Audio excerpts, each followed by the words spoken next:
Alright, one thing I forgot to do this time. The name was 311 on Discord, there we go. Alright. It's probably going to be quite a shortish stream, I don't really know. Depends on when dinner is today. I don't really know that. But we'll see. I'm almost not sure who I'm saying that to right now. It's the people watching the VoD, but they've already seen the time that the VoD will be. Yeah. Anyhow, let me just see. Got that one. Whilst I'm waiting for people to join on in anyways, can still look for a couple of different bedtime story books. And there's stream elements with a notification in chat, which I usually correlate to Twitch also sending out a follower notification alerting, but whether that's true I don't know. Hello Shivering, how you do? Hope you're well. Let me see, do they have Sandman's Good Night stories, that is? 'Cause that sounds interesting as well.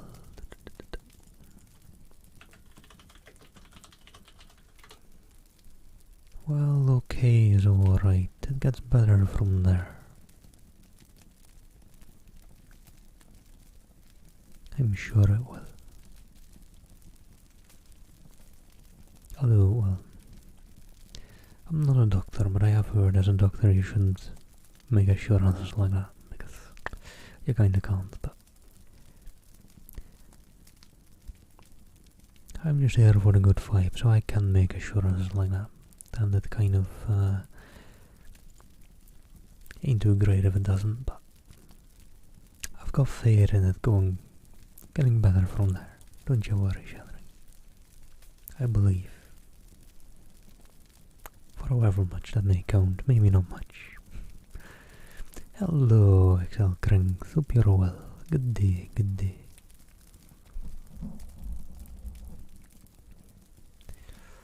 And Gutenberg does have Sandman's Good Night stories. Are these two different books though, or not? There is two.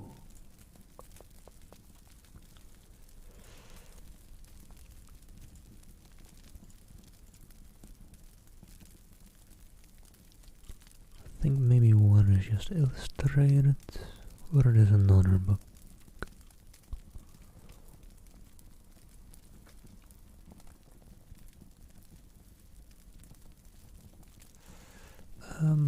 Well, I don't really do follow for follow per se, since that's not really a healthy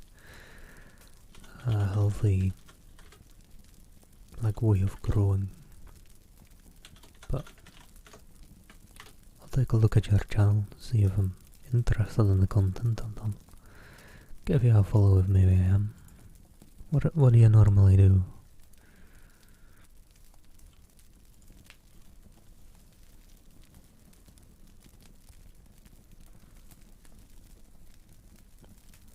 I think that's Fortnite or Rocket League. I mean, I'm sorry man, but I'm not that interested in Fortnite or Rocket League, so I'll just give you a follow out of kindness, but just know that that ain't the healthiest way of growing. Since that's a follower for you, but it ain't a viewer.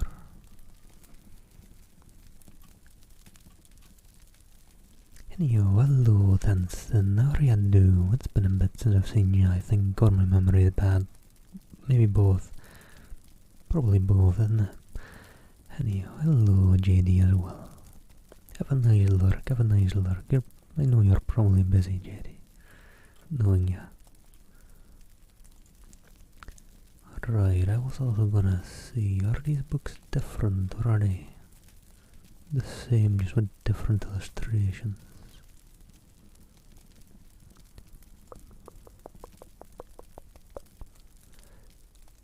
These are actually, I mean, the titles of the stories are different, so I presume they're different. Right? Or am I looking over? No, those are different titles. Got a whole lot of bedtime stories and have to read them. Got some content to go. Good. Speaking of, suppose I'll just jump into one of your open air. No, that's good. Great. Hold on one sec.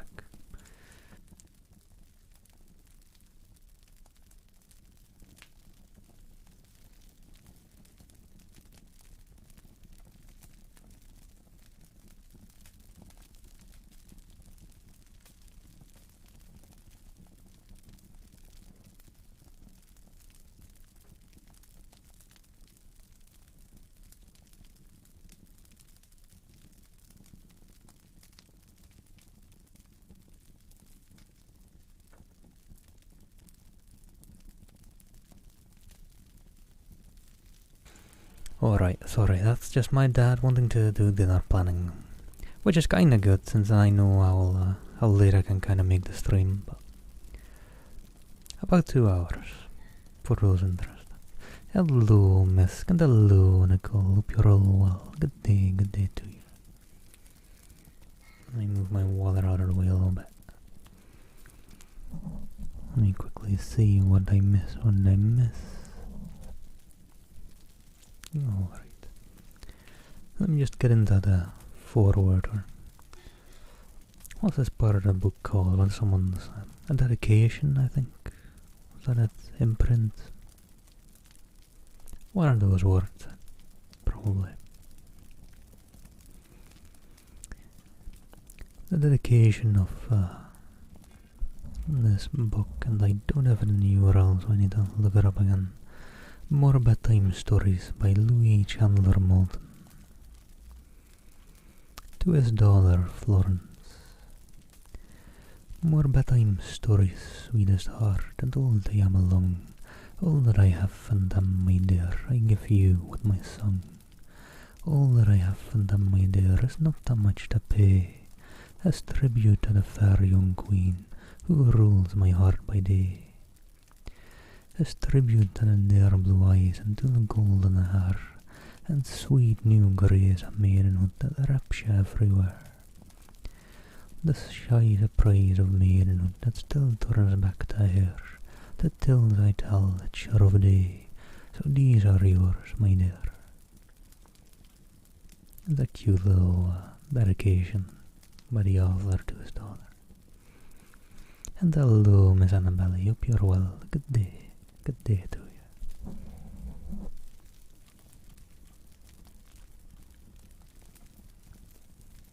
Got a quick look around how long these stories are. Not the longest, not the shortest. See a bit of conversation, those all need a mixer. There we go.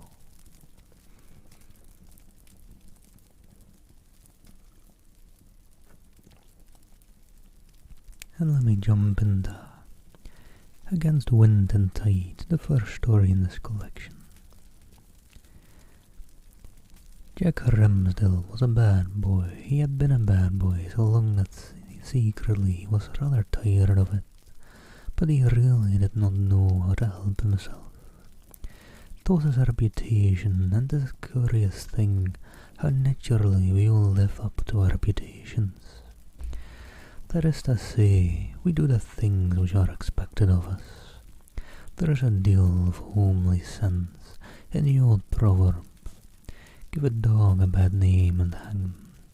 Give a boy a bad name, and he is reasonably sure to deserve one. Not but that Jack Rimsdale had fairly earned his bad name.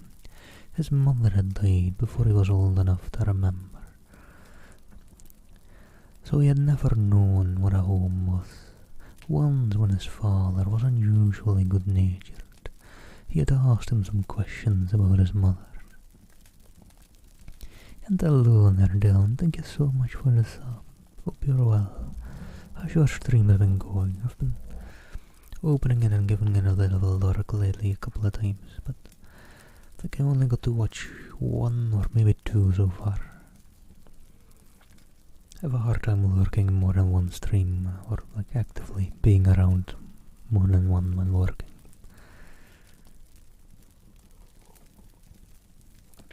But how have they been going? Hope they've been well. And yeah, big shout out to Dil there. If you are looking for more ASM artists, go give him a follow as well. Nice, good to hear.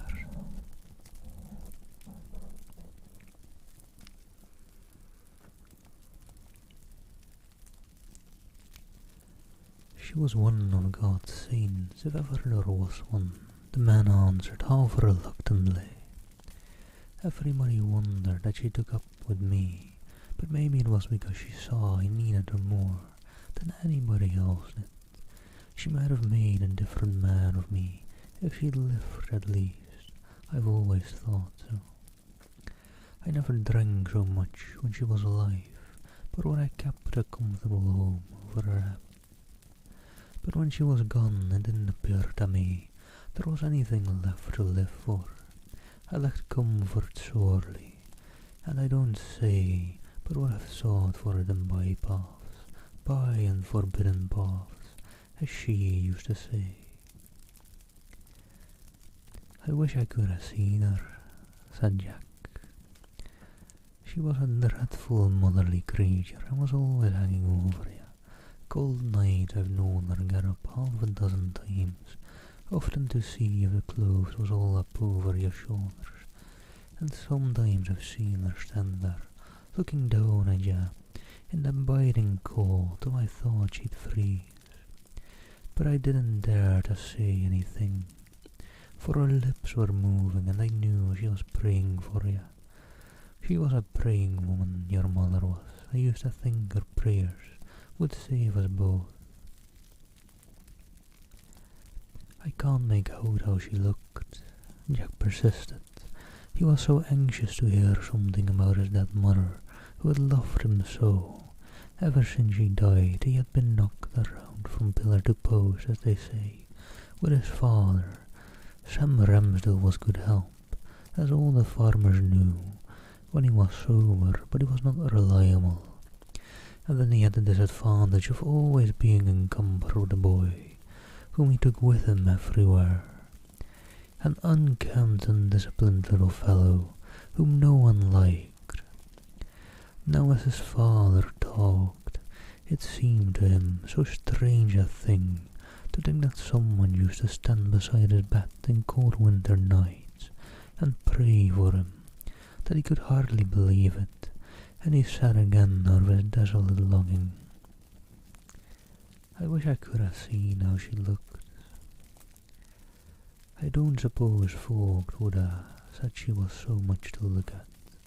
His father spoke in a musing sort of way. She was a little pale slip of a woman, with soft yellow hair drooping about her white face, and eyes as blue as the blue flower she picked up along the road. But there, I can't talk about her, and I ain't a-going to. What's more, and don't you ever ask me again. From that time, Jack never dared to ask any more questions about his mother.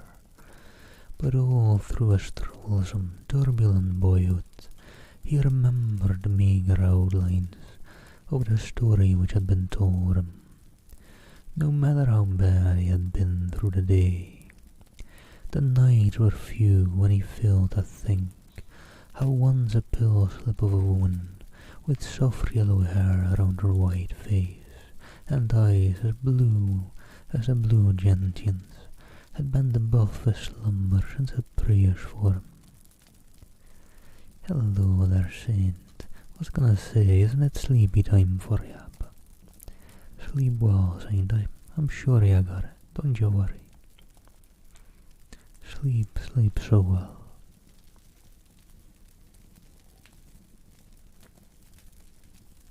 And well, I think most know ya, but Let me give you a quick little shout out as well.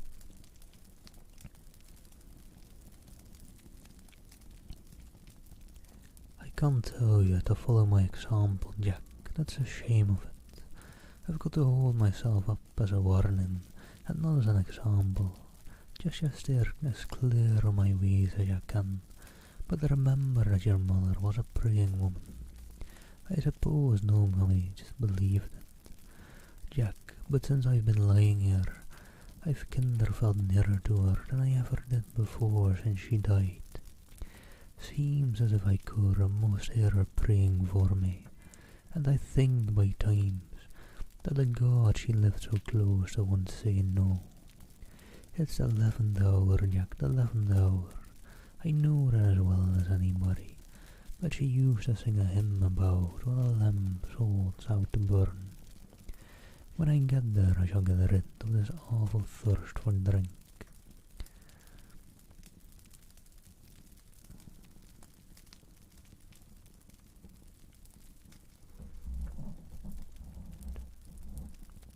It's been an awful thirst. No hunger I know of can match it. But I shall get rid of that when his own body goes to pieces. And what does a Saviour mean if it ain't that it will save us from our sins if we ask him? As he said these last words, he seemed sinking into a sort of stupor, but he started out of it to say once more, "Never follow my example, Jack, boy. Remember your mother was a praying woman."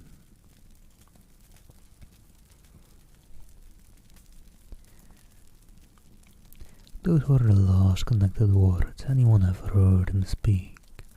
After that the night came on, the double night and darkness and of death. Once or twice the woman who acted as a nurse bending over him heard him mutter, "The 11th hour, Jack," and afterwards she wondered whether it was a presentiment, for it was just at 11 o'clock that he died. Jack had been sent to bed a little before, and when he got up in the morning, he knew that he was all alone in the world. After the funeral, Deacon Small took him home.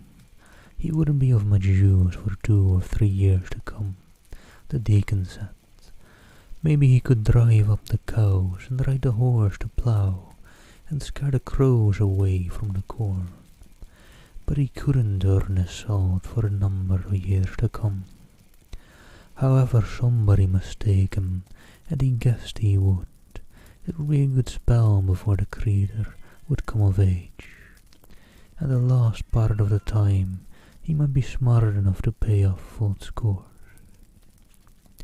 But surely Jack Rimsdale must have eaten more salt than ever a boy of 10 ate before, if he did not work enough for it, for it was Jack here and Jack there all day long. Jack did everybody's errands. Jack drew Mrs. Small's baby grandchild in his little covered wagon. Jack scoured the knives, Jack brought the wood, Jack picked berries, Jack weeded flower beds.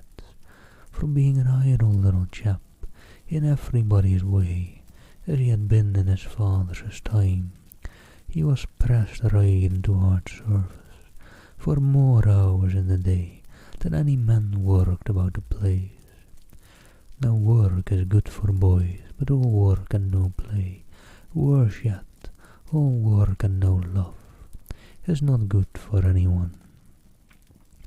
Jack grew bitter, and where he dared to be cruel, he was cruel. Where he dared to be insolent, he was insolent. Not toward Deacon Small, however, were his qualities displayed. The deacon was a hard master, and the boy feared and hated and obeyed him. But as the years went on, 5 for him, he grew to be generally considered a bad boy. At 15 he was strong of his age, a man almost in size. His schooling had been confined to the short winter terms, and he had always been the terror of every successive schoolmaster. When he was 15, a new teacher came, a handsome, graceful young man, just out of college. He was slight rather than stout, well-dressed, well-mannered, fit, he would have said, for a lady's drawing-room rather than a country schoolhouse in winter. With its big boys, tough customers, many of them, and Jack Rimsdale the toughest customer of all. After Mr. Garrison had passed his examination, one of the committee, impressed by what he thought a certain fine gentleman aired in the young man, warned him of the rough times in store for him, and especially of the rough strength and insubordination of Jack Rimsdale. Rolf Garrison smiled, a calm smile but uttered no boast. He had been a week in the school before he had any especial trouble. Jack was taking his measure. The truth was, the boy had a certain amount of taste, and Garrison's gentlemanliness impressed him more than he would have cared to own. It is possible that he might have gone on quietly and obediently, but had now his bad name began to weigh him down. The boys who had looked up to him as a leader in evil grew impatient of his quiet submission to rules. "Got your match, Jack," said one. Going to own beat without giving it a try," said another, and Jack began to think that the evil laurels he had won as the bravo and bully of the school would fall withered from his brow if he didn't make some effort to fasten them.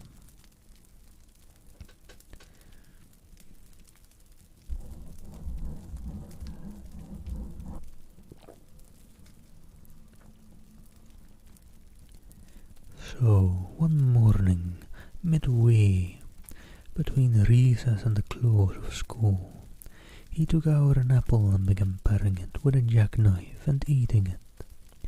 For a moment, Mr. Garrison looked at him. Then he remarked with ominous quietness, in a tone lower and more gentle than usual, "Jack, this is not a place or time for eating." "My place and time to eat are when I am hungry," Jack answered, with cool insolence, cutting off a mouthful and carrying it deliberately to his mouth. "You will put up that apple instantly, if you please." Still the teacher spoke very gently and turned a little pale. The persuasive words and the slight paleness misled Jack.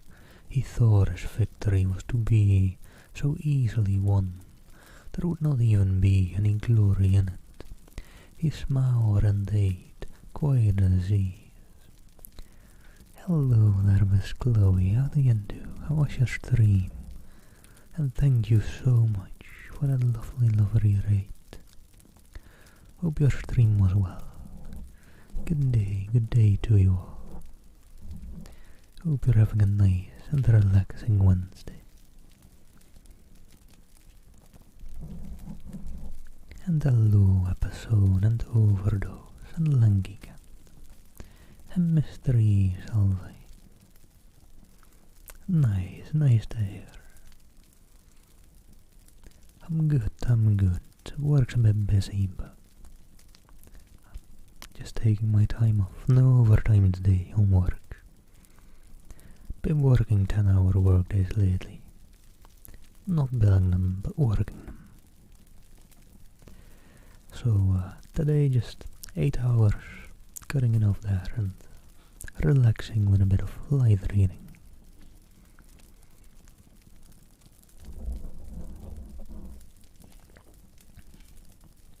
And I've got a 4-day weekend coming up, so relaxing times ahead, I hope.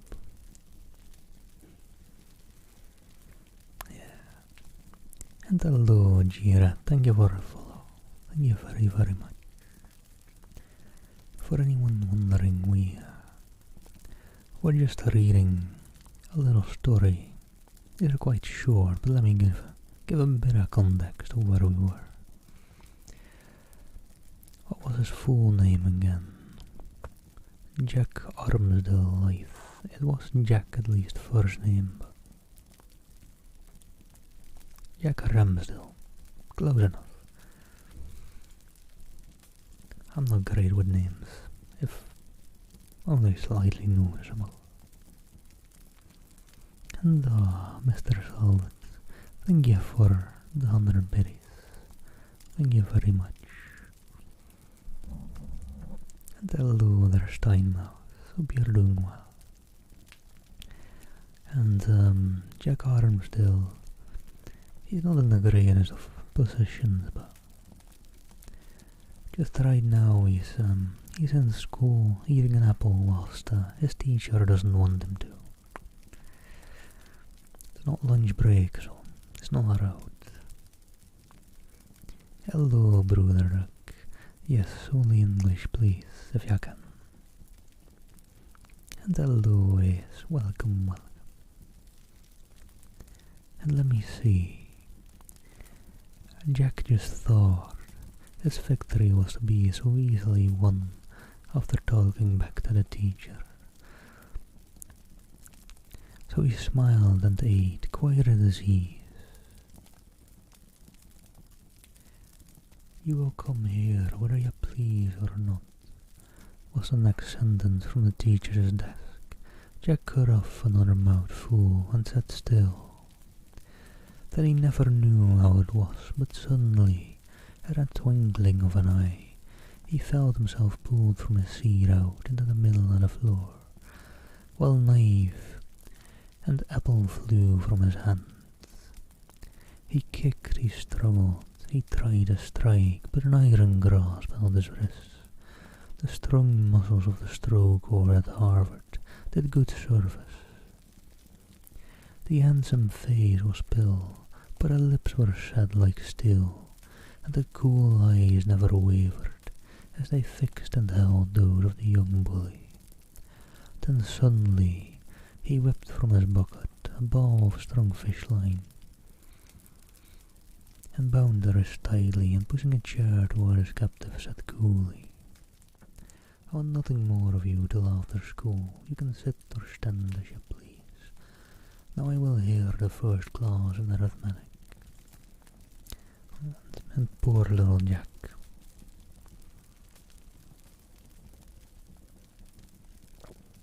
There was a strange hush in the school, and every scholar knew who was master. And thank you for keeping me hydrated, and yeah, the lovely Miss Chloe ASMR read it just a bit ago. So the viewer count may be a bit wonky. Take care, Miss Chloe. Have a lovely rest of your day. And thank you again so much for the read. Much love to you. And hello, YouTube Destroyer. Thank you for the follow. When all the rest had gone, the teacher turned to Jack Rimsdale. "I took you a little by surprise," he said. "Perhaps you are not yet satisfied that I am stronger than you." "Yes, I'm satisfied," Jack answered. "I ain't so mean, but what I'm willing to own beat when it's done fair and square." Mr. Garrison, meanwhile, was untying his wrist. As he unwound the last coil, he said, "The force of law and order will rule the world. I think if you fight against them, you'll always be likely to find yourself on the losing side."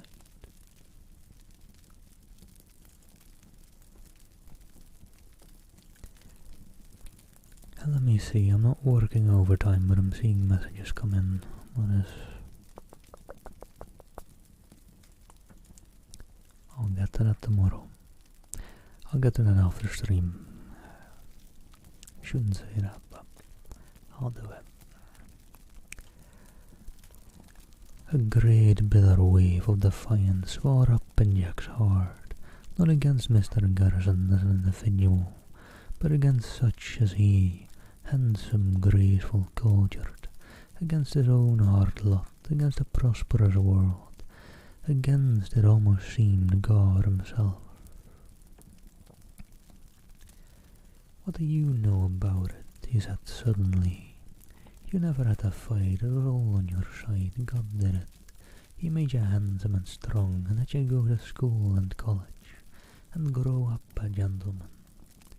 And he made me." Her face darkened here. "What you see, he took my mother who did love me and pray for me away from me, when I wasn't more than 3 years old. He gave me to a father who drank hard and taught me nothing good, and then he took even him from me, and handed me over to Deacon Small, and I tell you, teacher, you don't know what a tough time is, till you've summered and wintered with Deacon Small. I've got a bad name and do wonders, and I feel like living up to it. I hadn't anything against you especially, but if I'd given in peaceably to all your rules the boys would have set, I had grown chicken-hearted, and a little name for pluck is all the name I have got." Mr. Garrison looked at him a few moments steadily, then he said, "It does seem as if fate had been hard on you, but do you know what I think God has been doing for you, and giving you all these hard knocks? For things don't happen, God never lets go till the rains." The boy looked a question, he did not speak, and Mr. Garrison later went on. "And hey, you lethargic, hope you're well. Good day to you." "Thank you, miss." Was about to start typing, but yeah. Give the lovely lethargic a follow if you don't already. And nice, glad you got to catch a live stream, I thought I'd do one on a work day for once again. And Mr. Garrison went on to explain to Jack, "I think he has been making you strong, just as rowing against wind and tide made my wrist strong, until now you could fight all your enemies if you would." "Oh, no worries, lethargic. I'm doing well, doing well. It's me who interrupts it. I decide when I reach it."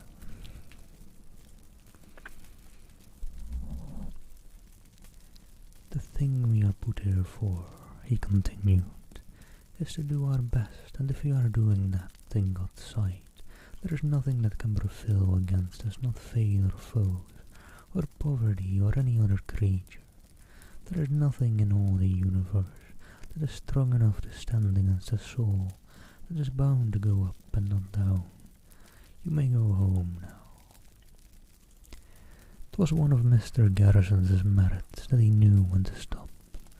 Jack Rimsdale went home with that last sentence ringing in his ears.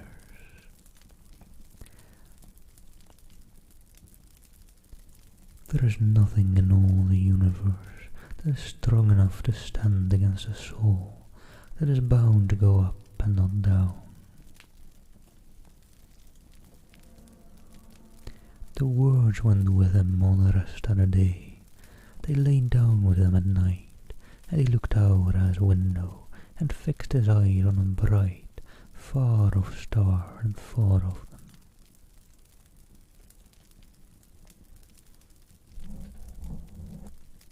Glad to hear, lethargic.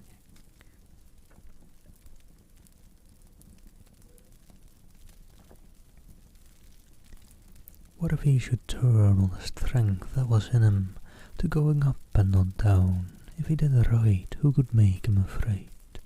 If he served willingly, he need fear no master. 'Twas very late, and the star obedient to the law which rules the world had marched far on, out of his sight, before he went to sleep.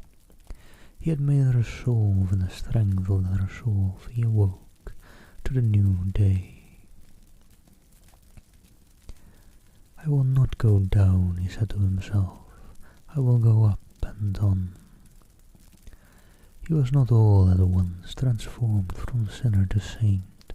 Such sudden changes do not belong to the slow world, but the purpose and aim of his life was changed. Never again did he lose sight of the shining heights he meant to climb. If the mother in the heavenly home could look down on the world below, she knew that not in vain had she been a praying woman. To Mr. Garrison the boy's devotion was something wonderful, humble, loyal, faithful and never ceasing. From being the teacher's terror, Jack had become the teacher's friend.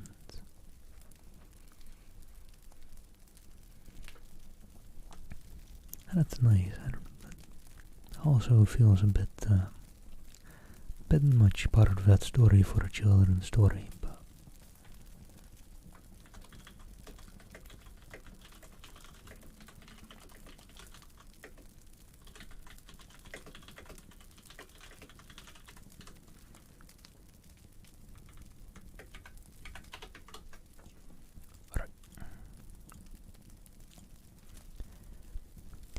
yeah, maybe a bit interesting in topics every here and there for a children's bedtime story, but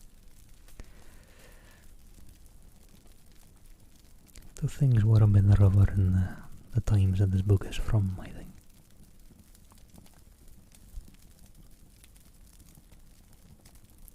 But let's see, I've got plenty of time left. I mean, probably got an hour left. Plenty of time for 2 or maybe 3 more stories. Blue sky and the white cloud. Say yes, and you'll be such a dear papa. Papa bent down and kissed his girl before he asked half reproachfully, "And how if I say no? Shan't I be there then?" Kathy blushed and then laughed. "Why, of course you'll be there anyway, but maybe it's partly because you are so good, and hate so to say no to your own little daughter, that I love you so much. To my little daughter as tall as her mother, do you know, small person, that I've often thought it might be better for that same little daughter if I said no to her oftener. I couldn't love you more, but I'm afraid I might love you more wisely. $125 for a new party dress. Bring your own mature judgment to bear on it, and tell me if it appears quite sage even to you."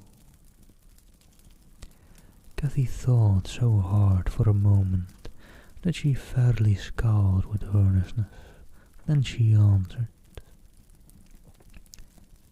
"Yes, on the whole, I think it will be eminently judicious. You see, I shall be going out a good deal now, and I can do so many different things with a handsome silk, and if I got a tarlatan or any of those cheap thin goods, it would be used up at once." Papa smiled. "Well, if you are quite sure you're right, I'll bring the check home this noon, and you and Mamma can begin your search for this wonderful yellow gown." Yellow. Kathy clapped her hands to her ears.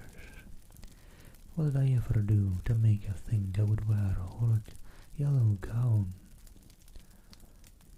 Oh, was it the red that you wanted? Worse and worse, you talk like a Hottentot. My gown is to be blue, soft and lustrous, like a summer sky, and I am to look in it. Well, you shall see on Christmas Eve. Then, with half a dozen goodbye kisses, the father of this only child, happy, easy-going and too indulgent, took himself off downtown, and Kathy danced away to the sewing room to find her mother and inform her of her success. Kathy Mason at 16 was a girl bright and sweet, and body enough to tempt any parent to a little overindulgence.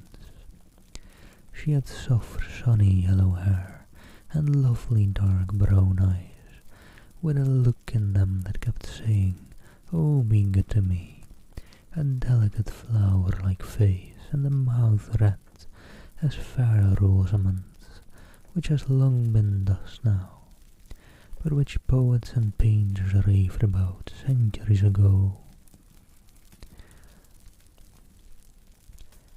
She had a graceful little figure and a clear, fresh young voice, and she had a heart too, which was in the right place, though she herself was almost a stranger to it. She loved her beauty dearly, whether in books or nature or human faces, or blue silk gowns, and it was just as natural to her to be a picture, whatever way she looked or moved, as it was to be Cathy.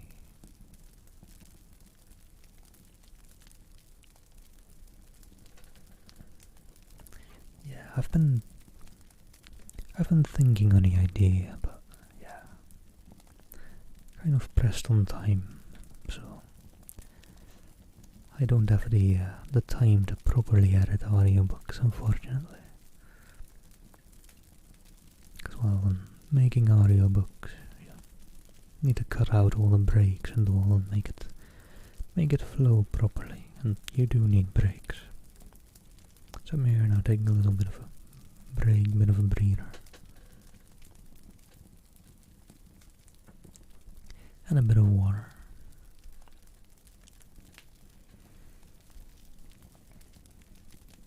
But yeah, it's definitely, if I've got like a lot of time off sometime, or if I ever happen to get fired, you know, that'll mean I have a lot of time off. I'll probably take some time to at the very least try editing one stream VoD down into a bit of an audiobook.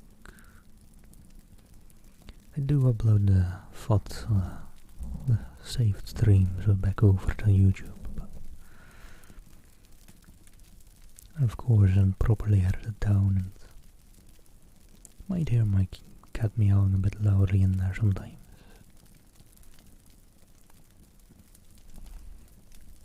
But there are plans for the future, maybe someday. And hello, Pishu, well, glad you're enjoying it. And I get that a lot, don't you worry. As Cathy danced along, she was humming a verse of a gay little French chanson, where some lover said his love was like a rose, and you thought it might have been written about herself. Only Cathy had no thorns. As she drew near the sewing room, she stopped, for her mother and the dressmaker were talking busily. Miss Atkinson was a pathetic little woman, with eyes which looked as if the colour had been washed out of them by many tears, a thin, frail body, and a voice not complaining, but simply plaintive. Somehow Cathy hated to break in upon the slow pathos of those tones with her blue silk ecstasy, so she stood leaning against the door for a few moments and waited. "You see," the little woman was saying, "it was a great pullback, my being sick 2 months in the summer, and then my brother being so much worse. But it will all come right somehow. If I can manage to get Alice clothed up so she can go to school, I shall be thankful. For she's a bright child, and it's too bad to have her wasting her time. But then food and fire must come first, and if people are sick, they are sick, and 2 hands can't do any more than they can."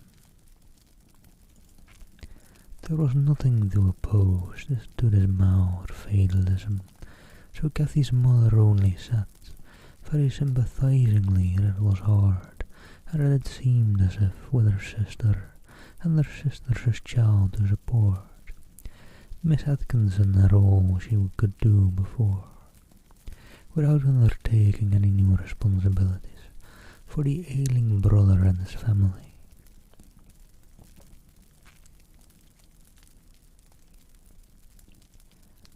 "Oh, but there's no one else to do it if I don't, you see," quoth the little dressmaker, almost cheerfully, as cheerfully as her voice could be made to speak. But Cathy noticed at a moment after she pressed her hand on her side and drew a sharp, hard breath. "Does your side pain you, Miss Atkinson?" she asked kindly.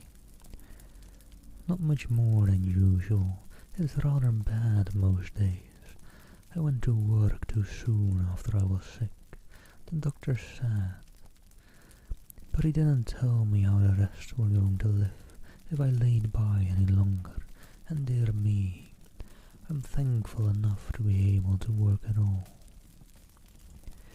Cathy thought she should be ashamed to have this poor little woman who had two people besides herself to provide for, entirely and no knowing how many more, in part, work on her blue silk superfluity.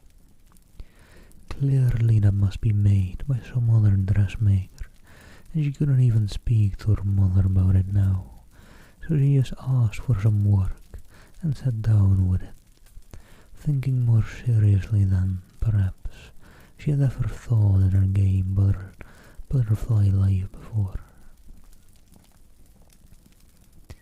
For those wondering at the use of the word gay there, by the way, in the olden English, or it still kind of does, but people rarely use it in that way. It means like happy and very cheerful, basically. And to be fair, it still does to me, whichever way I use it.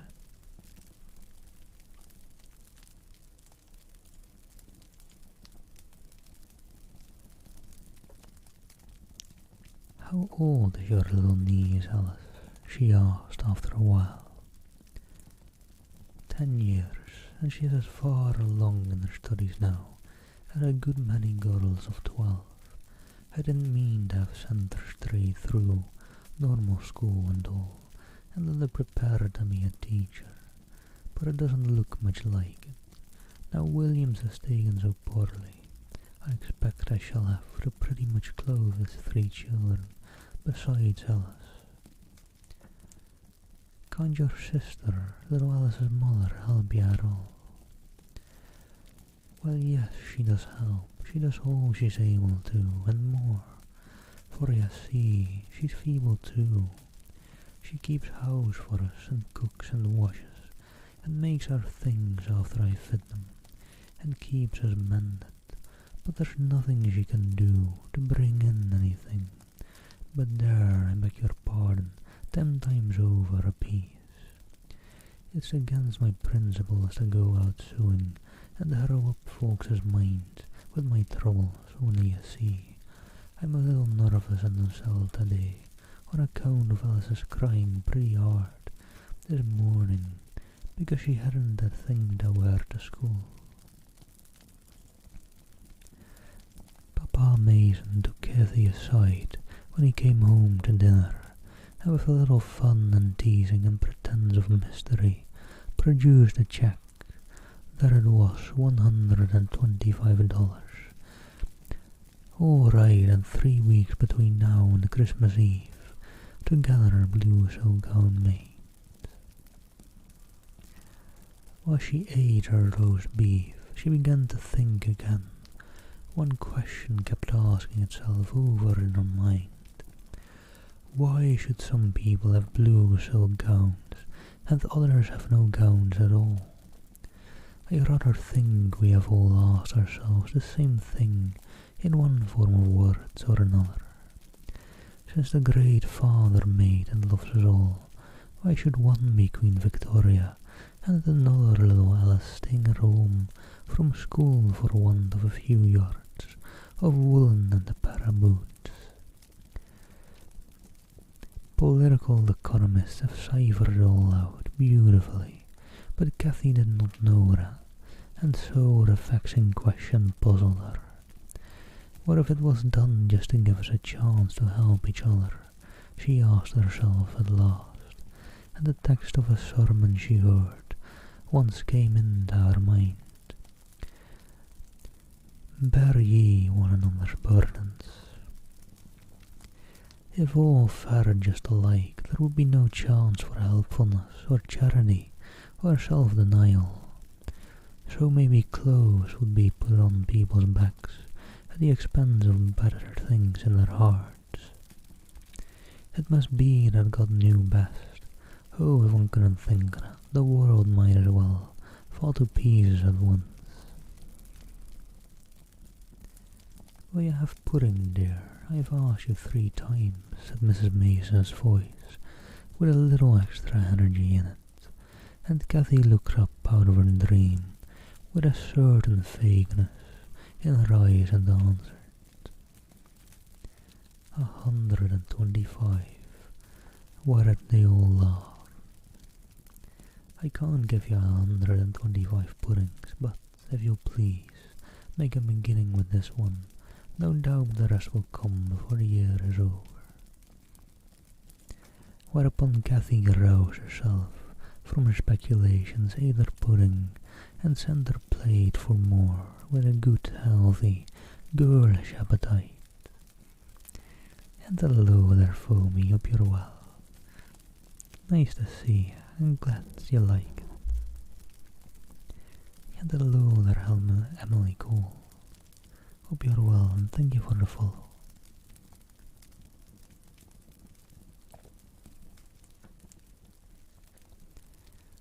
That afternoon she sewed quite diligently and talked a little, but her eyes were bright and her face all the time eager with some thought. After tea was over and Miss Atkinson had gone, and Papa had stepped out to see a business friend, Cathy sat down, as was one of her habits, on a low stool beside her mother, and laid her hat in her lap. Mrs. Mason knew that all the afternoon's thinking would come out before the child got up again. So she smoothed the fluffy yellow hair with her hand and waited.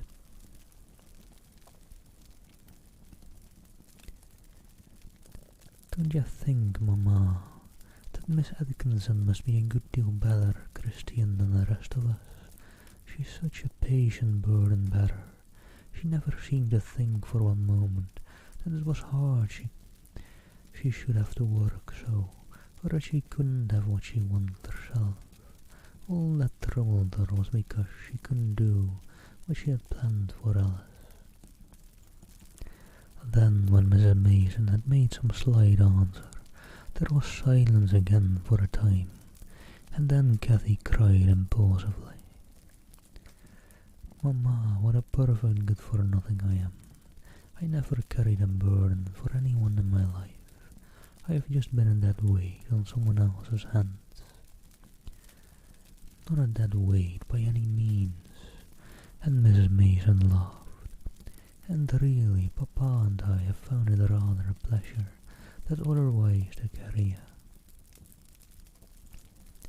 The loving girl kissed a hand that had been stroking her hair, but she was quite too much in earnest to laugh.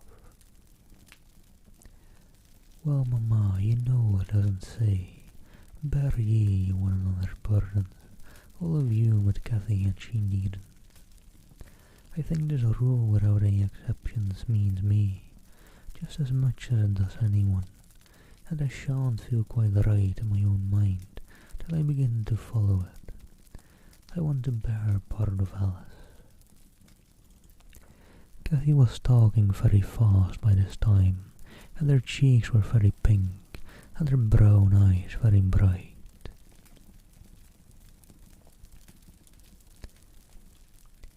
You see, I've thought it all out this afternoon. If Miss Atkinson will feed her and house her, I do think I might undertake to clothe her until she is through school and ready to teach. And don't you think I'd feel better when I came to die to have done some little thing for somebody? You see, it would come very easy. My dresses and cloaks and hats would all make over for her.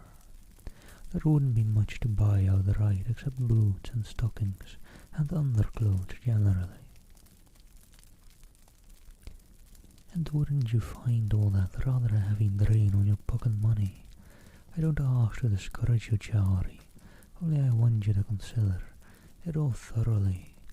For if you should once undertake this thing, and lead Miss Atkinson and Alice to repent on it, there could be no drawing back then. Yes, I've thought about it all. Didn't you see me working it out in my head this afternoon, like a sum in arithmetic? I think half the money Papa gives me for lunches and presents, and the other things pocket money goes for, would be just as good for me as the whole. And I'm sure with half of it, could give Alice along nicely, after I once got her started. And it's just about this start I want to speak to you now. Papa gave me $125 today to buy me a blue silk gown for Aunt Jane's Christmas Eve party. Now $15 will get me a lovely white muslin and a blue sash and all the fresh little fixings I should need, and that would leave $75, with which I could buy flannels and boots and waterproof and a good warm strong outfit altogether, for Alice is to commence with. Now do you think Papa would be willing? I don't want to ask him, for he doesn't understand silks and muslins, or what Alice needs, but would you answer for him? Just think, Mamma, what burdens poor Miss Atkinson has to bear. Mrs. Mason started to say, "It is all for our own relations," but stopped, for the command didn't read. Relations bury one another's burden. Had she any right to interfere between Cathy and this first work of charity the child had ever been inspired to undertake? Would not this object of interest outside herself, apart from blue silk gowns and flounces and furbelows, do something for a girl that was likely to be left undone otherwise? What a very cold loving one another we are most of us doing in this world, after all. So she bent over and kissed the eager, lovely upturned face that waited for her words. Let me just take a quick break there. Hello, sleepy Chrissy and Nettie, how do you both do? And thank you, Miss, yeah, if any of you don't already follow the lovely sleepy Chrissy and the lovely Nettie ASMR, go give them a follow.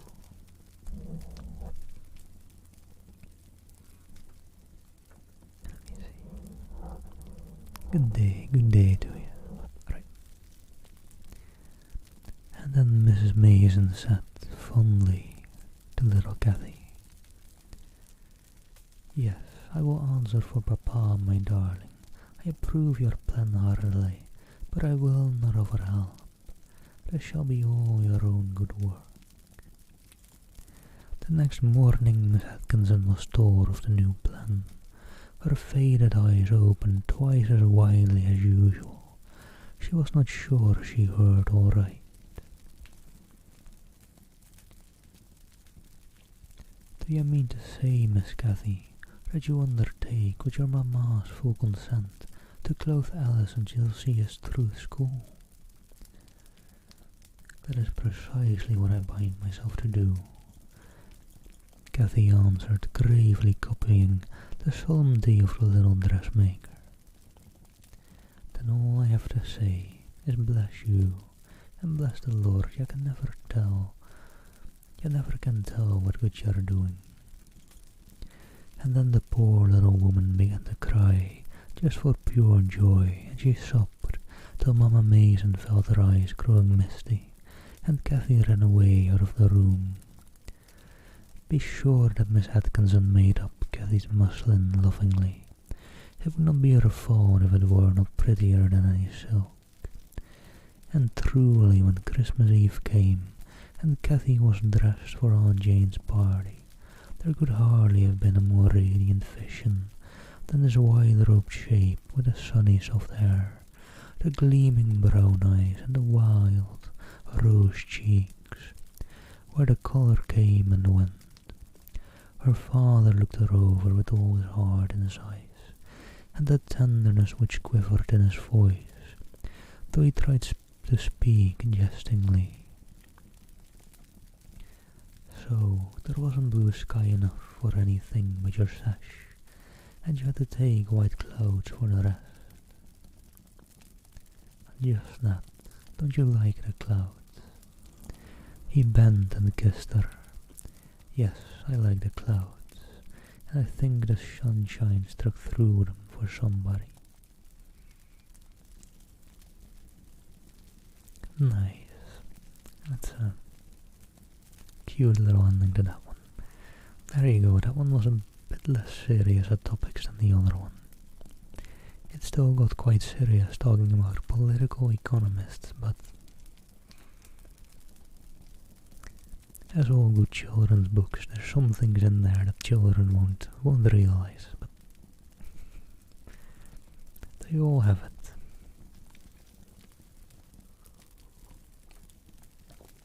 And thank you, Nettie, thank you.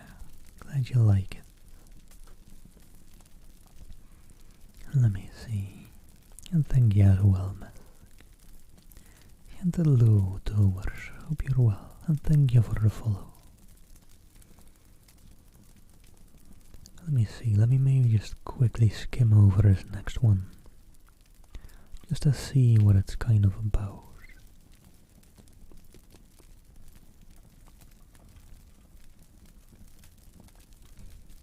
Have a nice and lovely lurk, Nanny. Take care, take care. Alright, the cousin from Boston. We had been friends ever since I could remember, Nellie and I.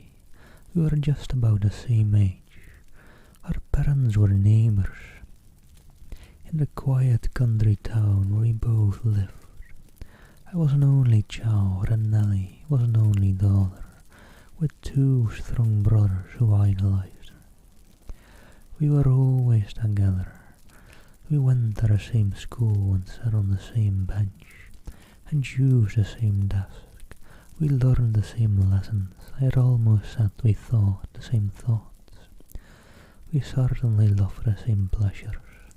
We used to go together in early spring. We to hunt the dainty mayflowers from under the sheltering dead leaves, and to find the little or a shy little blue-eyed violet. We went hand in hand into the still summer woods, and gathered the delicate maiden hair, and the soft mosses, and all the summer wealth of bud and blossom. Gay little birds sang to us, the deep blue sky bent over us, and the happy little brooks murmured and frolicked at our feet.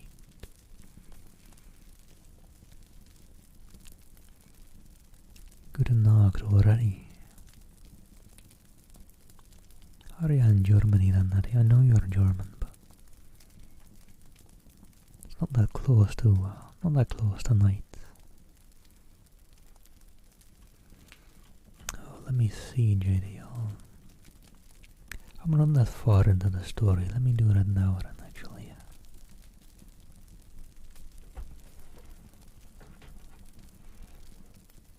Did you just want a random card, JD? Or a certain number from the top or bottom?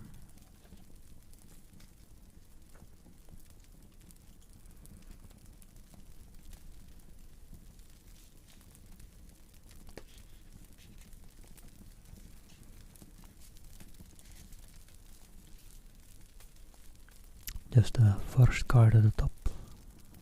Could do that.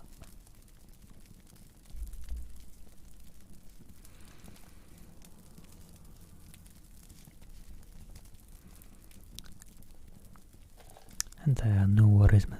German is a tough language. It's more about the grammar and white stuff, but well. Or like, what's the grammar? It's like the I don't even know what you call it anymore.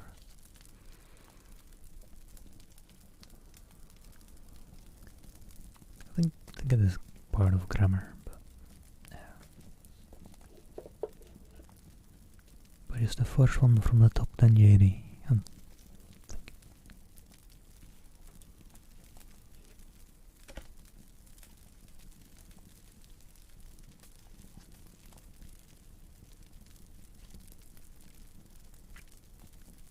I always do that. I think I've seen this card before. The Ten of Cups.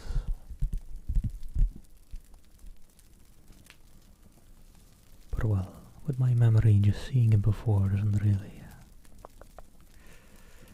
mean that I remember it. So let me see.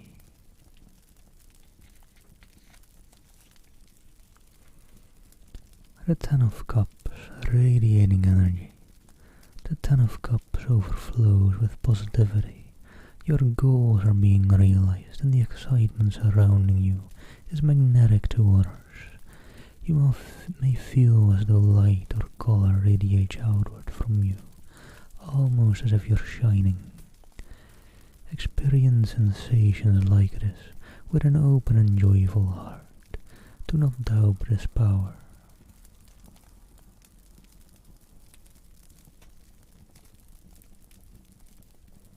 A very, very positive card.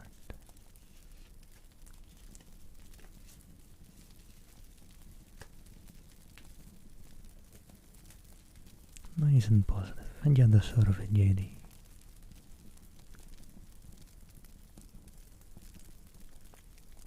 Well, positivity is only rare when saints ask for a card, to be fair.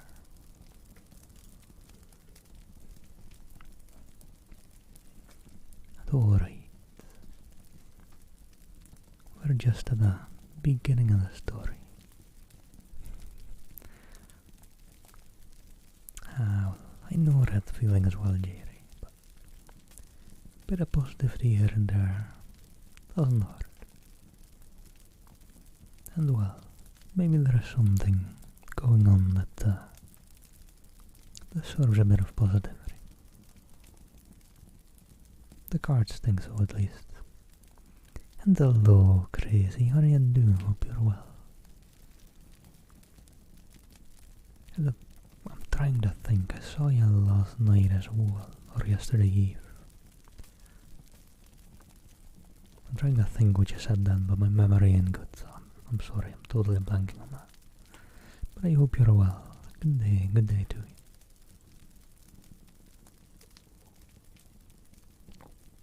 Exactly what Miss said, JD. But also, don't forget to take care of yourself too. But alright, we're describing a lovely autumn scene. In autumn we went nutting and apple gathering. In the winter we slid and coasted and snowballed. For every season there was some special pleasure. And always Nelly and I were together, always sufficient to each other for company. We never dreamed that anything could come between us, or that we could ever learn to live without each other. We were 13 when Nelly's cousin from Boston, Lil Simmons, her name was, came to see her. 'Twas vacation then, and I had not seen Nelly for 2 days, because it had been raining hard. So I did not know of the expected guest until one morning Nelly's brother Tom came over and told me that his Aunt Simmons from Boston was expected at noon and with her cousin Lil. She'll be a nice playmate for you and Nelly, he said. She's only a year older than you two, and she used to have plenty of fun there. Nelly wants you to come over this afternoon. That was the beginning of my feeling hard toward Nelly. I was unreasonable, I know, but I thought she might have come to tell me the news herself. I felt a sort of bitter shut-out feeling all the forenoon, and after dinner I was half-minded not to go over, to let her have her Boston cousin all to herself. My mother heard some of my speeches, but she was wise enough not to interfere. When she saw at last that curiosity and inclination had gotten the better of pique and jealousy, she basted a fresh ruffle in the neck of my afternoon dress, and tied a pretty blue ribbon in my hair, and I looked as near and suitable for the occasion as possible.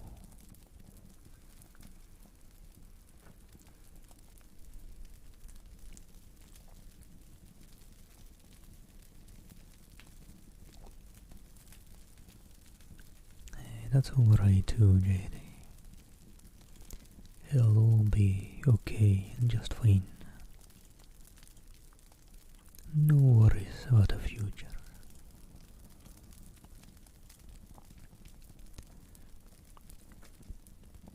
At least, she thought she was well dressed for the occasion. Until I got to Nelly's, she did not watch for my coming and run to the gate to meet me as usual. Of course it was perfectly natural that she should be entertaining her cousin, but I missed the accustomed greeting, and when she heard my voice at the door and came out in the parlour to speak to me, I know that if my face reflected my heart, it must have worn a most sullen and unamiable expression. "I'm so glad you've come, Sophie," she said cheerfully. "Lil is in the parlour. I want you to like her, but you can't help it, I know. She's so lovely, such a beauty." "Perhaps I shan't see you with your eyes," I answered, with what I imagined to be the most cutting coldness and dignity. "Oh yes, I guess you will," she laughed. "We have thought alike about most things all our lives." I followed her into the parlour and I saw Lil. If you are a country girl who read, and have ever been suddenly confronted with a city young lady in the height of fashion, to whom you are expected to make yourself agreeable, you can perhaps understand what I felt, particularly if by nature you are not only sensitive, but somewhat vain, as I am sorry to confess I was. I had been used to think myself as well dressed and as well looking as any of my young neighbours. I was neither as well dressed nor as well looking as little Simmons. Nelly was right, she was a beauty. She was a little taller than Nelly or I, a slender, graceful creature with a high-bred air. It was years before they had begun to crimp little girls' hair, but I think Lil's must have been crimped. It was a perfectly golden cloud about her face and shoulders, and all full of little shining waves and ripples. Then what eyes she had, star-bright and deep blue, and with lashes so long that when they drooped they cast a shadow on the pale pink of her cheeks. Her features were all delicate and pure, her hands white with one or two glittering rings upon them, and her clothes. My own gown had not seemed to me ill-made before, but now I thought Nelly and I both looked as if we had come out of the earth. It was the 1st of September, and her dress had just been made for fall, a rich glossy blue poplin with soft lace at throat and wrists, and a pin and some tiny ear jewels of exquisitely cut pink coral. Yes, I thought to myself bitterly, no wonder Nelly was dazzled. She may like to be the contrast to help Miss Finer show off, but I object to that character, and I shall keep pretty clear to this house while Miss Lil was in it. I spoke to her politely enough, I suppose, and she answered me. It might have been either shyly or haughtily. I chose in my then mood to think the latter. Decidedly the afternoon was not a success. Nelly did her best to make it pleasant, but she and I couldn't go poking about into all sorts of odd places, as we did when we were alone, and we did not know what a Boston cousin would like to do, so we put on our company manners and talked.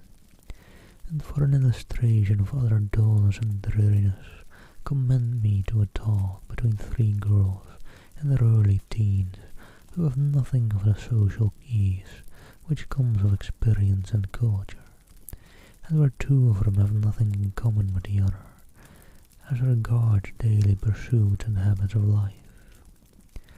Lil talked a little about Burnhams. It was before Loring's day, but we had read no novelists but Scott and Dickens, and we couldn't discuss with her whether it wasn't too bad that Gerald married Isabel and did not marry Margaret. We might have brightened a little over the supper, but then Mrs. Simmons, who had been sitting upstairs with Nellie's mother, was present.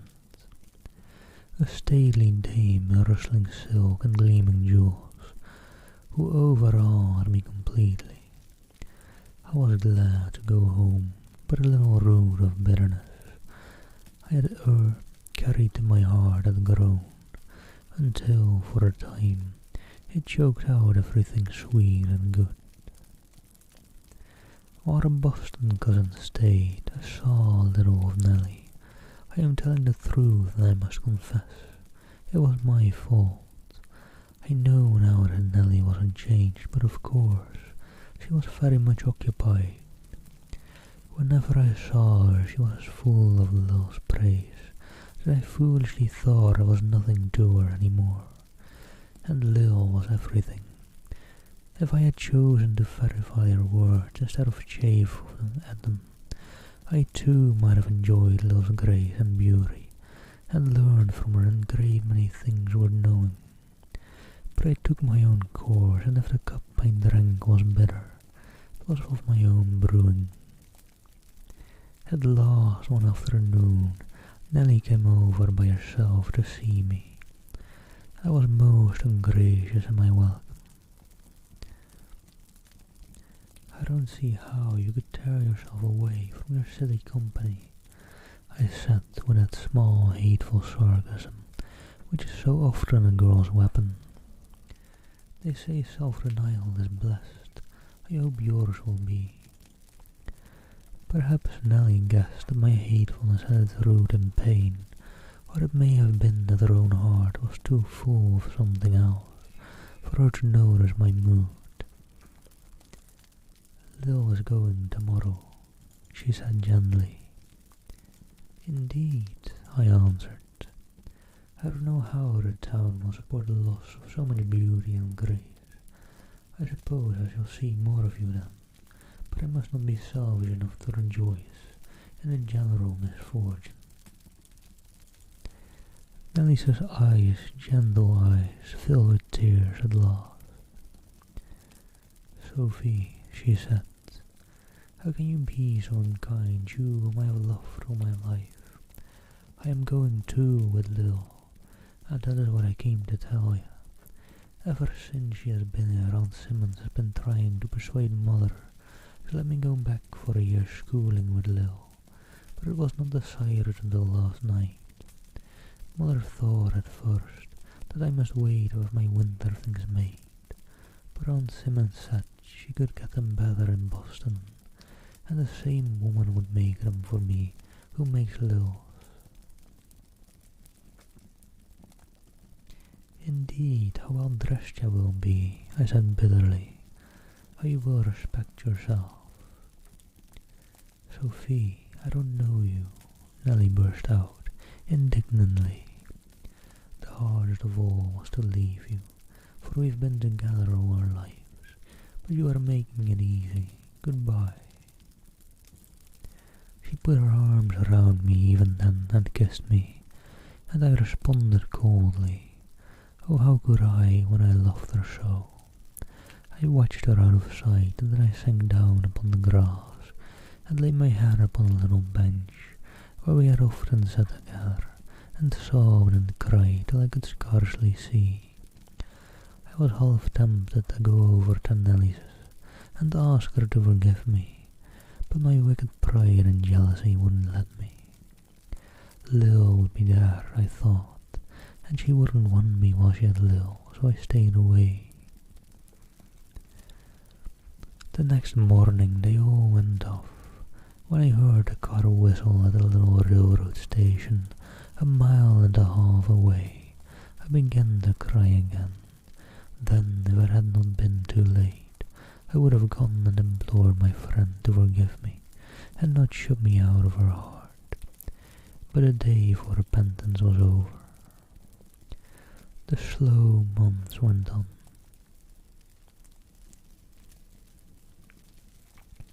I missed Nellie at school, at home, everywhere.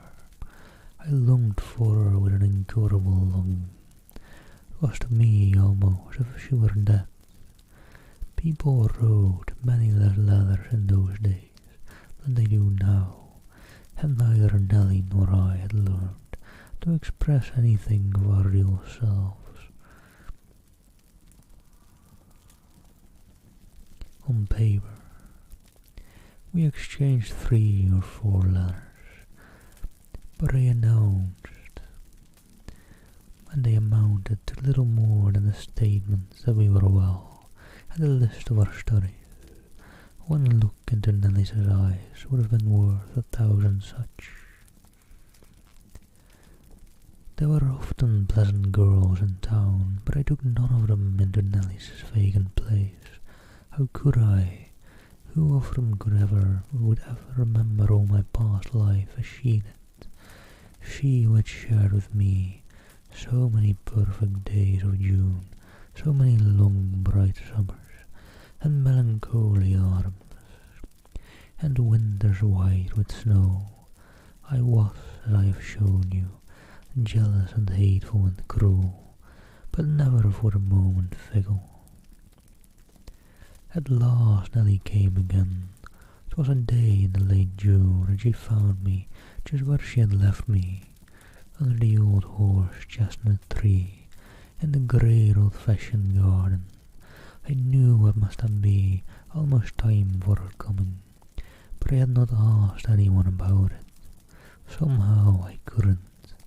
I very seldom even spoke her name in those days, so she stole upon my unawares, and the first I knew her arms were round me, her warm tender lips against my own, and her sweet unchanged voice cried, "Oh, Sophie, this is good, this is coming home indeed." I cried like a very child. Nell didn't quite understand that, but then she had not had, like me, a hard place in her heart, which needed happy tears to melt it away. I think, in spite of the tears, I was more glad of the meeting even than she. After a little while she said, "Come, I want you to go home with me now and see Lil." Will you believe that even then the old bitter jealousy began to gnaw again at my heart? She had been with Lil almost a year. Could she not be content to give me a single hour without her? Perhaps she saw my thought in my face, for she added in such a sad, pitiful tone, "Poor Lil. Poor Lil, indeed, with her beautiful golden hair and her eyes like stars, and her lovely gowns and the city airs. Poor Lil. I should never think of calling Miss Simmons poor," I said with the old hardness back in my voice. "You will when you see her now," Nellie answered gently. "She had a hard fall on the icy pavement last winter, and she hurt her hip, and it's been growing worse and worse. She can hardly walk at all now, and she has suffered awfully. But she has been oh so patient."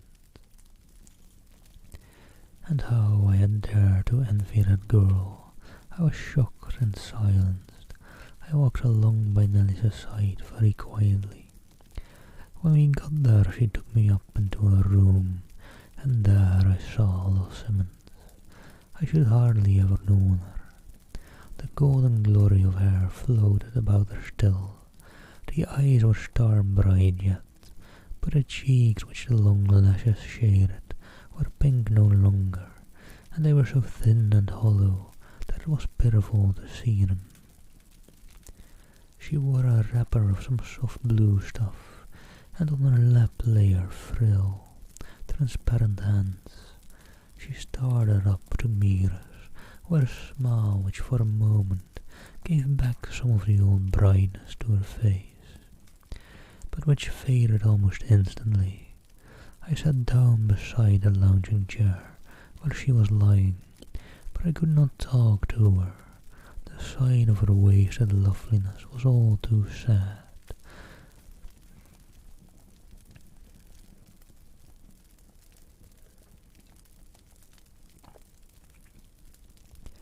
After a little while, she said to Nelly, "Won't you are always so good to me, go and fetch me a glass of the cool water from a spring at the foot of the garden?" That's probably a good idea.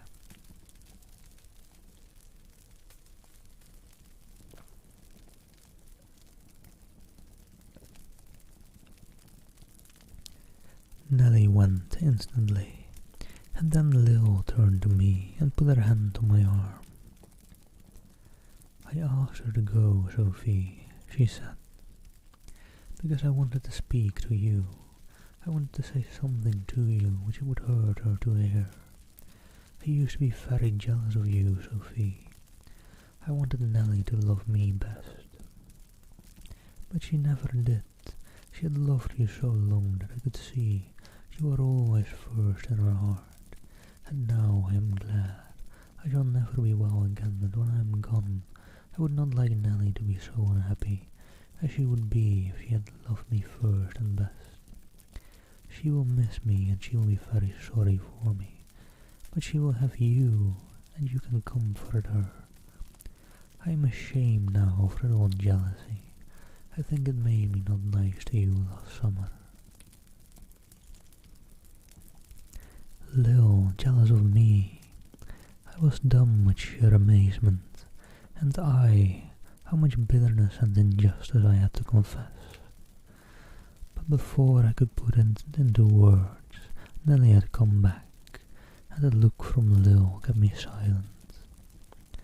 That night when I went away, I put my arms around my darling and kissed her with my whole heart, as I had not done for a year. She never knew how much went into that kiss, of sorrow and shame and self-reproach. What months those were which followed! I was constantly with Nelly and her cousin. Mrs. Simmons was there, but Lil spent most of her daytime hours with us girls, to spare her mother probably, who was with her every night, and also because she loved us both. Sometimes on fine days she would walk a little under the trees, and I have knelt and seen, in a passion of loving humility, and kissed the grass over which she had dragged after her helpless foot. Growing near to death, she grew in grace, as Nelly said one day.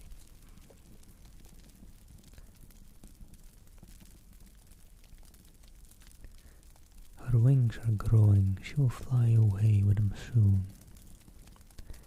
And so she did. Through the summer she lingered, suffering much at times, but always patient and gentle and uncomplaining. And when the dead leaves of autumn went fluttering down the wind, she died with that summer, and upborne on the wings of some messenger of God, her soul went home. Even her mother hardly dared mourn for her. Her life had been so pure and so peaceful. Her death was so tranquil and so happy. I had ceased long before to be jealous of her. No one could love her too much. She was my saint, and her memory has hallowed many a thought during the long, world-weary years since. I need but to close my eyes to see a pale, patient face, with its glory of golden hair, and its eyes bright as stars, and often, on some soft wind, I seem to hear her voice, speaking again the last words I ever heard her speak. Love each other always, my darlings, and remember I loved you both. We have obeyed her faithfully, Nelly and I. Through the long years since, no coldness or estrangement has ever come between us. My first and last jealousy was buried in Lil's grave. And Nelly and I have proved to our own satisfaction at least that a friendship between two girls may be strong as it is sweet, faithful as it is fond, the inalienable riches of a whole life. Wow. Did not expect the feels out of a children's story like this. That was a lot. But and hello, bully. Thank you for the follow. Hope you're well. That was quite a story. First I thought it was just kind of simple about jealousy and didn't really know where it was going, I suppose, but I really didn't expect that.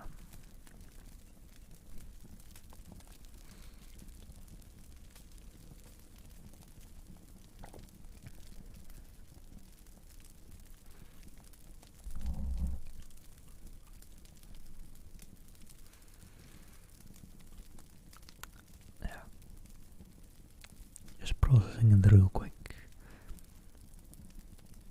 I probably don't have much time left, but I'm gonna try another one.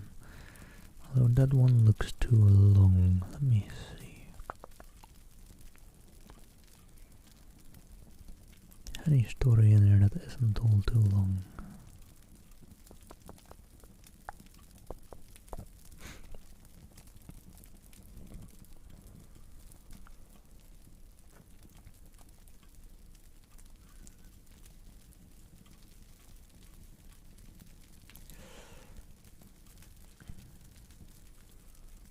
All the rest do seem to have a good couple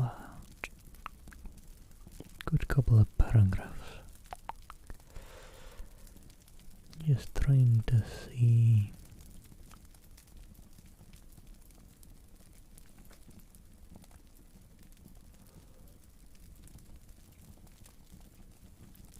They all look plenty hefty, unfortunately.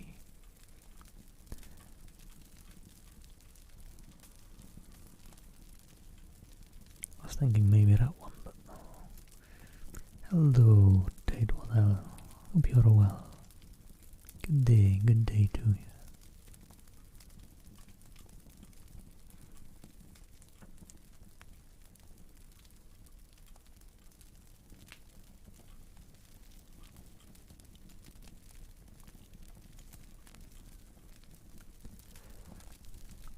Let me see, I was just scrolling through them, but let me actually look pages wise.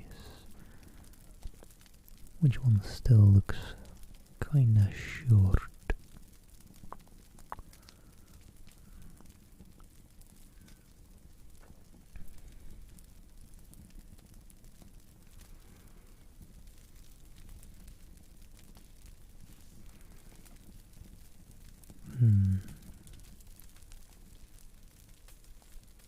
Kinda looks like 14 is basically.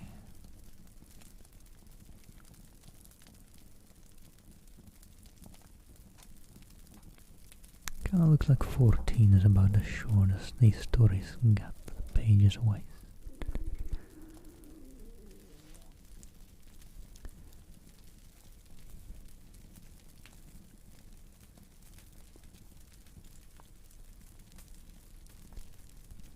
So I guess I'll just jump into another one.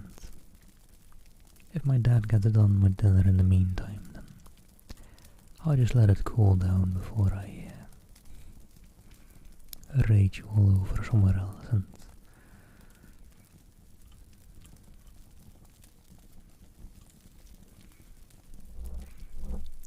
so let me begin. Thin Ice, the little village of Westbrook, seemed to have been standing still while all the rest of the world had gone on. The people lived very much as their fathers and grandfathers had lived before them. They were all farmers except the doctor and the minister. The doctor was a very skillful man, but he had been reared on a Westbrook farm, and when he went out into the world to get his medical education, he had brought back with him to quiet Westbrook only the knowledge he saw and none of the airs and graces of town life.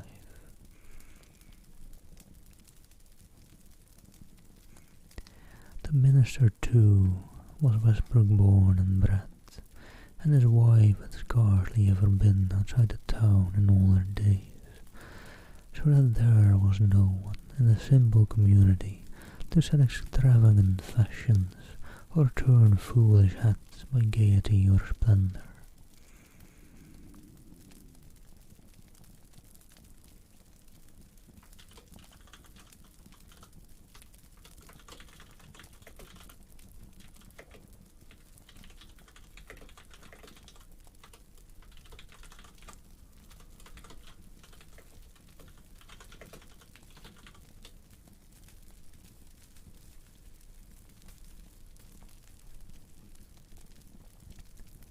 It was, therefore, as much of an offence as if Queen Victoria herself were to come and spend the winter in Boston, when it became generally known that a rich widow lady and her son were to come the last of September,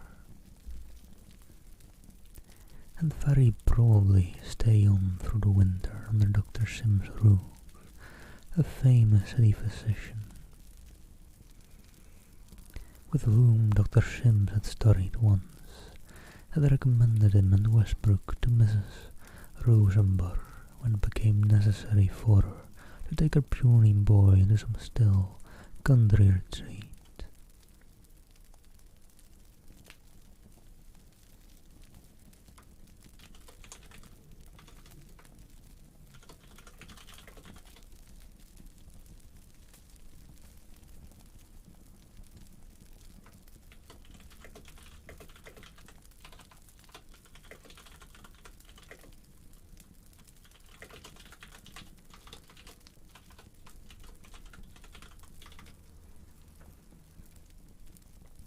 They came during the last golden days of September, and all Westbrook was alive with interest about them.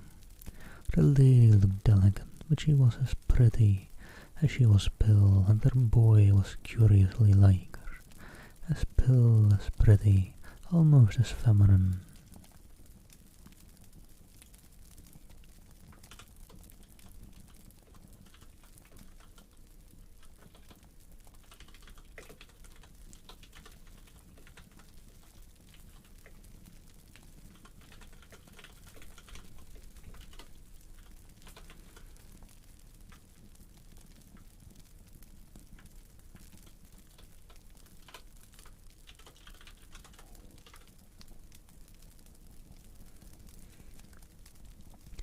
There was plenty of opportunity to see them, for the city doctor had given orders that a young gentleman should keep out of doors all the time, so mornings he and his mother were always to be seen in their low, luxurious carriage, drawn by stepping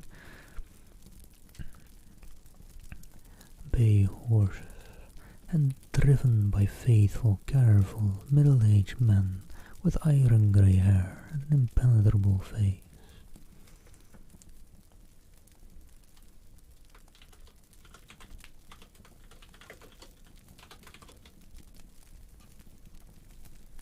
Sometimes in the afternoons they would all be out again, but oftener Mrs. Rosenberg remained at home and their son drove for himself a pair of pretty black ponies, while the impenetrable iron-grey man sat behind, ready to seize the reins in any case of accident.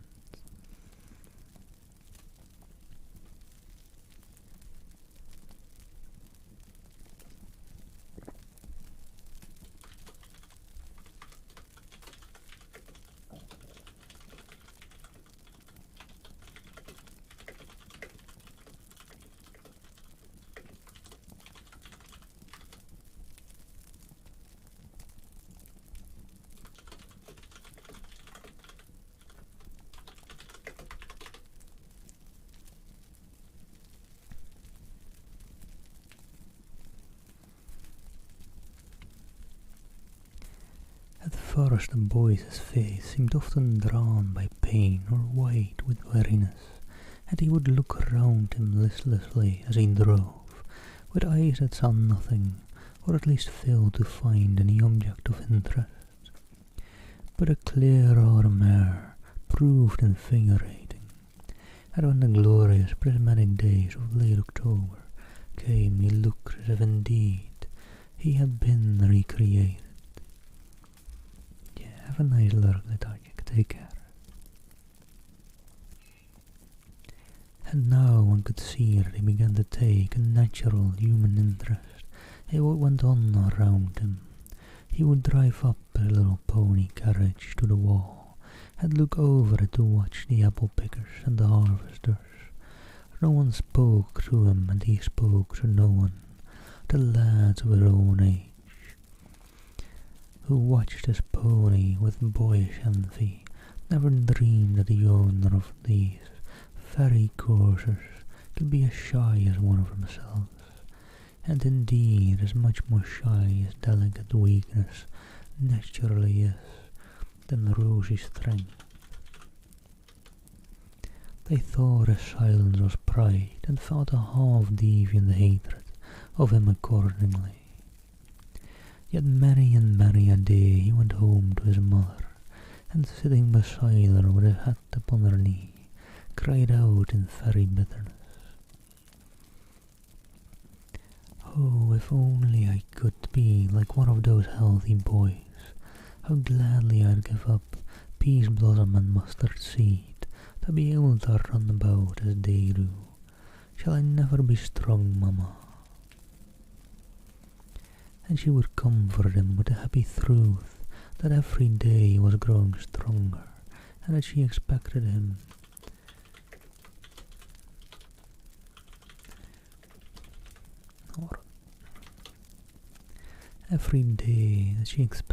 to be a great brave boy by and by, who would take care of her all the days of her life.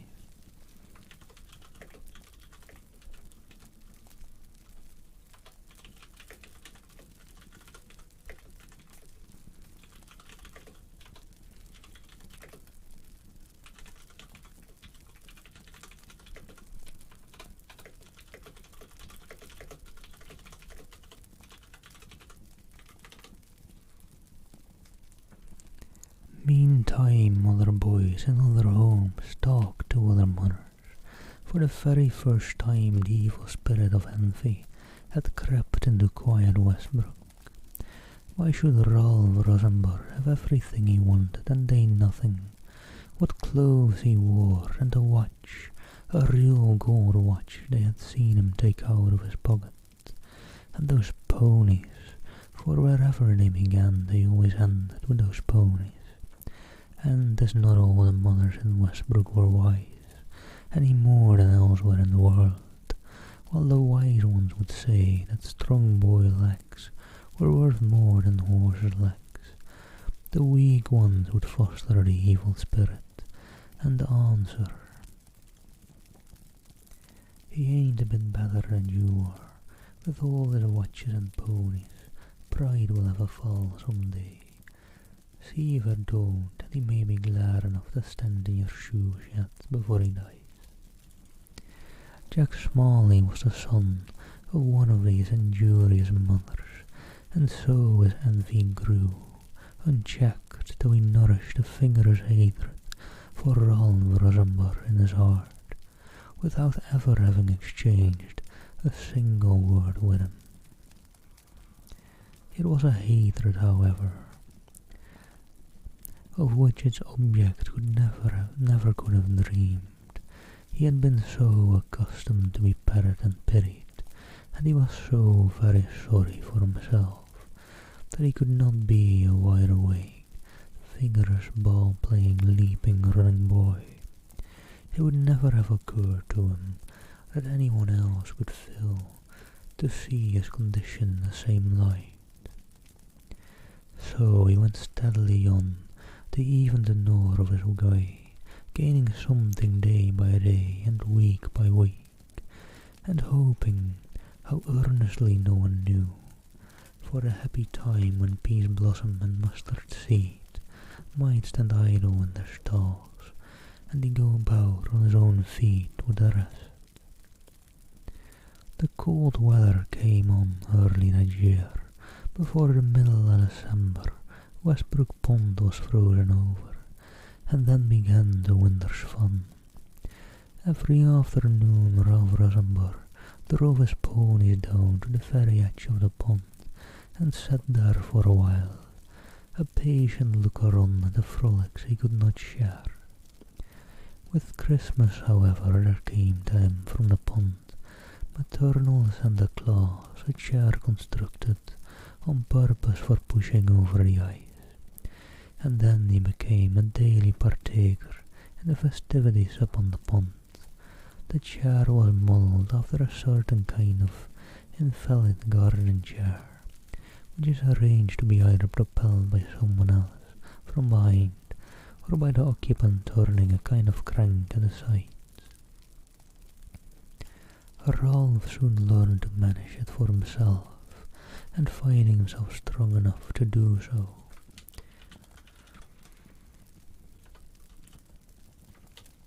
he used to make the iron grey man stay with the ponies, while he himself moved round among the skaters.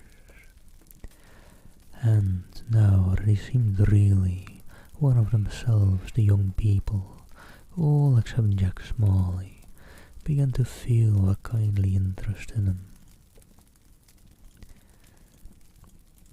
Jack alone went on hating him more and more, finding daily fresh causes of offence in this boy, who wore velvet and fur in place of his own coarse grey cloth and woolen-handed comforter.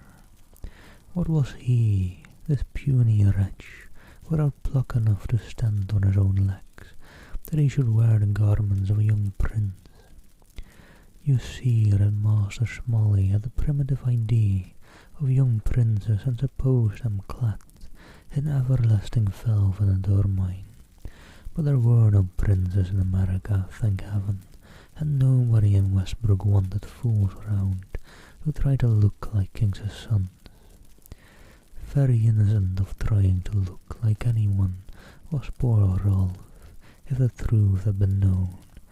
This mother's darling of a boy, who took no more thought of his attire than a weed, but whom Mrs. Rosenborg wrapped assiduously in all that was softest and warmest, as she had all his life surrounded him with warmth and softness.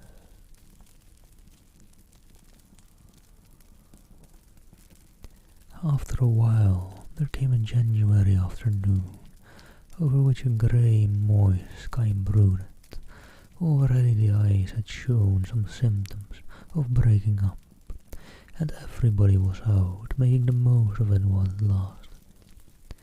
Among the rest, Ralph Rosenborg came down to the pond, left peas blossom and mustard seed, and the iron grey man's charge, as usual, and began to propel himself over the ice, with arms whose increasing vigour was a daily and happy astonishment to himself. At last he wandered away a little from most of the skaters. He found himself and his chair rather in their way. They were wheeling and zigzagging so swiftly that he moved along the pond quite rapidly toward the eastern end. It chanced that no one noticed his course except Jack Smalley, and Jack knew that he was going directly towards the place where the ice had recently been cut, and where it was thin and treacherous now. Slowly Jack followed him. "I'd like to see him at a fine chair of his, get a good ducking," Jack muttered. "It would serve him right, I guess, all them princess feathers and fineries would look a little more like common folks's, and they'd been sauced." I do not think another and darker possibility crossed Jack's mind, hating Ralph Rosenborg though he did. I do not think one wish for his death had ever entered his heart. He himself had been in the water time and again, and got no other harm from it than perhaps a hard cold. He did not realize what a different thing it would be for this delicate invalid seated in his heavy chair, and so Ralph propelled himself along toward destruction, and Jack, with an evil sneer on his face, scattered slowly after him. Suddenly, a third figure shot from the group of skaters, the fastest skater of them all, and the one boy in the world whom Jack Smalley loved, his own cousin Nelson Smalley. He too had turned his eyes and seen in what fatal direction the chair with the delicate, golden-haired invalid in it was standing. He did not speak a word, he had but one thought, to reach Ralph Rosenborg in time to save him. He skated on with the swiftness of light, and Jack Smalley saw him coming, nearing him, passing him, on toward the thin ice. Now indeed he shrieked at the top of his voice. Now, come back. The ice out there is thin. Come back, don't you hear?" "I hear," floated backward on the wind from the flying figure. "I hear, but don't you see, Rosenborg? I must save him." Then Jack himself skated after, making what speed he might, but he seemed to himself slow as a snail, and already Rosenborg was very near the treacherous ice, and Nelson was almost up with him. Flying like the wind, he heard Nelson's voice. "Stop, Rosenborg, stop. The ice beyond you is just a crust. Stop, you will be drowned." And then he heard a plash and looked. It was Nelson who had gone under, unable to arrest in time his own headlong speed, and then, while he himself was shrieking madly for help, he saw Rosenborg, princess feathers and all, just throw himself out of his chair and down into the cold, seething water where Nelson Smalley had gone under. The ice grew thin suddenly, just where the saw had cut it squarely away, so the chair stood still upon the solid ice, and by that Rosenborg held with one hand, while the other he grasped the long hair of Nelson Smalley, who was rising for the first time. Excitement was giving him unnatural strength, but for how long could he hold on?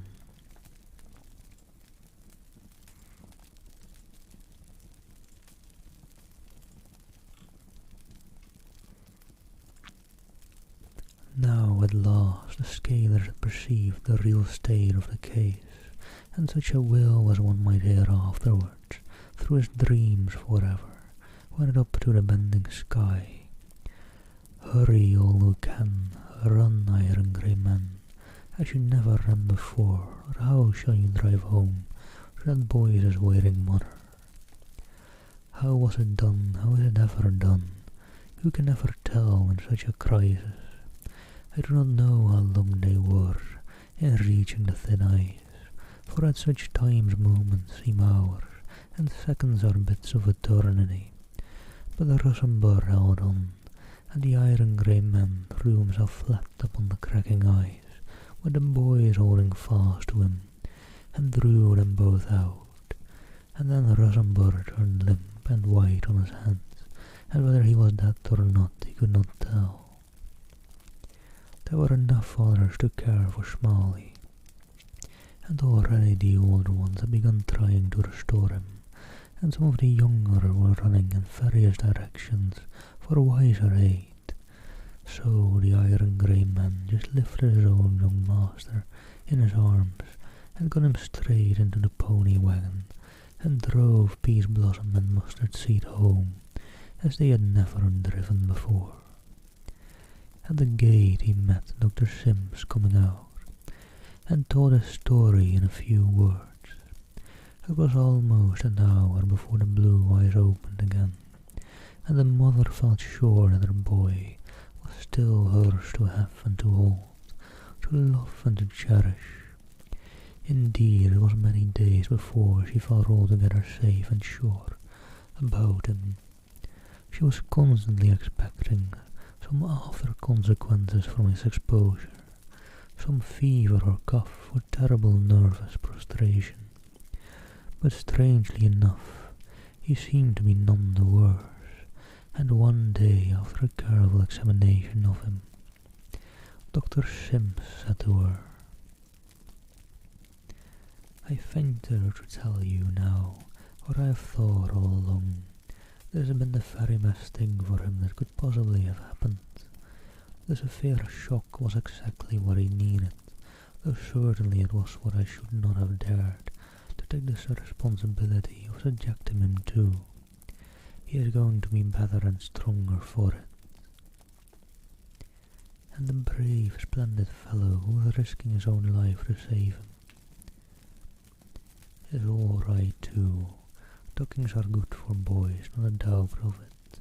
Trust me, this cold bath will go far to make a man of yours." And the doctor was right.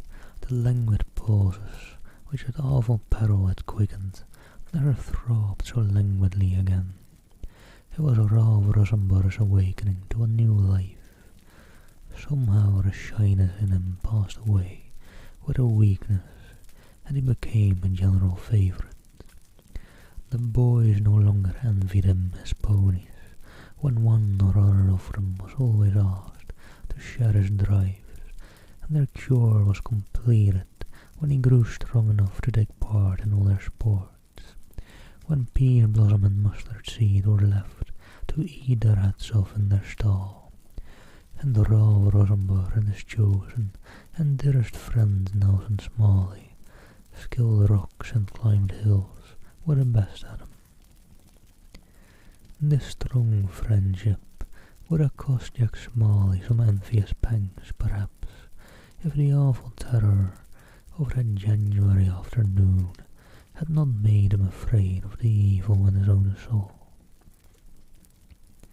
And hello, Bartholomew, and hey, Everline, thank you for the follow. Hope you're well.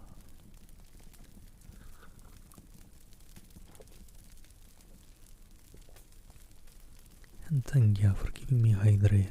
Good idea, good idea.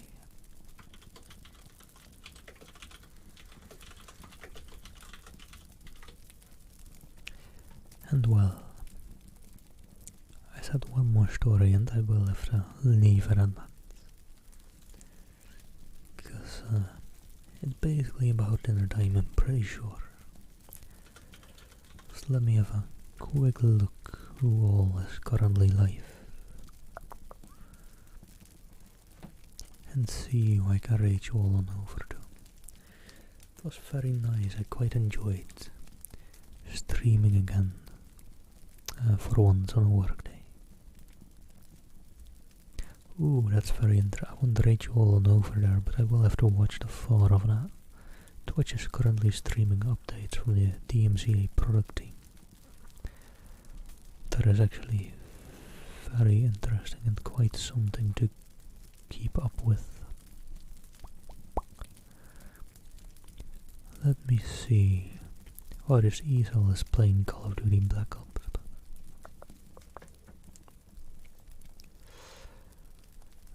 The lovely J-Rob is live. I think I'll just rate you all on over there. Seems like a good idea.